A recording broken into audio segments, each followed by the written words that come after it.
Good afternoon, Chairman McCray, members of the committee. My name is Tim Weens. I am the Executive Director of Maryland Inclusive Housing, MIH. MIH is funded by DDA to assist individuals with IDDs to successfully attain and maintain affordable, accessible housing of their choice.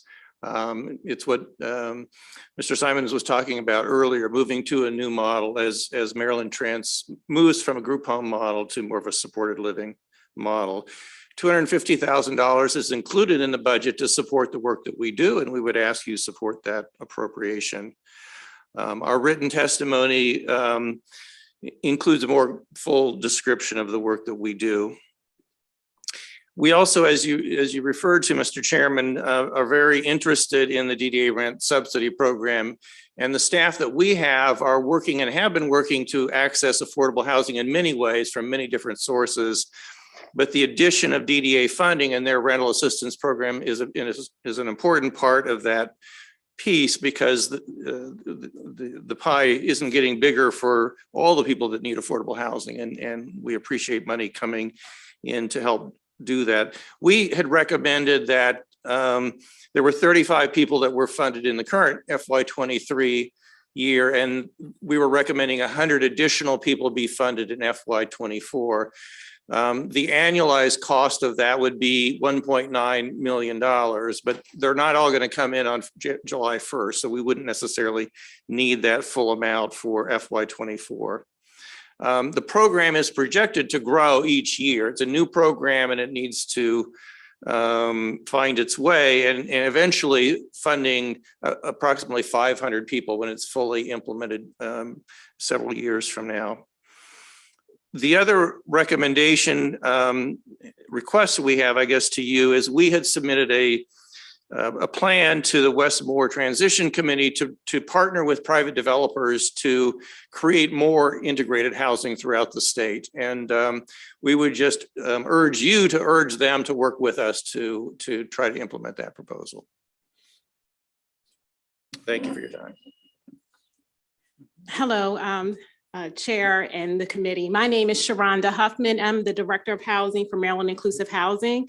But most importantly, I'm also a mother of an individual who has an intellectual and developmental disability. His name is AJ. I'm also a constituent of Baltimore County, and I have worked for years in Baltimore City. I also supervise housing committees throughout the state. But most importantly, as a mother, I had to deal with something that Ms. Culp discussed, the waiting list and eligibility. So in 2021, my son graduated from high school during the height of the pandemic. At that time, my son regressed because it became an opportunity that he was never going to go back to the school he went to for 7 years. My son actually went to Pittsburgh. We had to take him to Pittsburgh to actually get help for him because it was too much of a wait time in the state. So he stayed there for 3 weeks, and our team decided that it was best for him to probably go to a group home. He probably regressed because he wanted his independence. AJ now lives in an apartment with one roommate in Baltimore County, and he really loves his own space and the opportunity to be independent. Recently, the HUD secretary addressed the Fair Housing Act's affirmatively furthering fair housing mandate. Persons with IDD lack access to opportunities to housing, and this committee has an opportunity to address this inequity among a protected class. My son is a part of the IDD community. Westmore has also asserted that we shall leave no one behind, and that includes individuals who've received support from the DDA.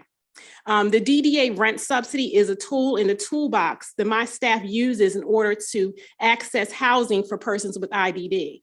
We are in the middle of a housing crisis. Fiscal year 23's budget included making sure we support individuals with IDD. And I hope the fiscal year 24 budget does the same and we continue to grow that. So thank you very much for the opportunity, and I appreciate all the work that you do. Thank you, and thank you to all that testified.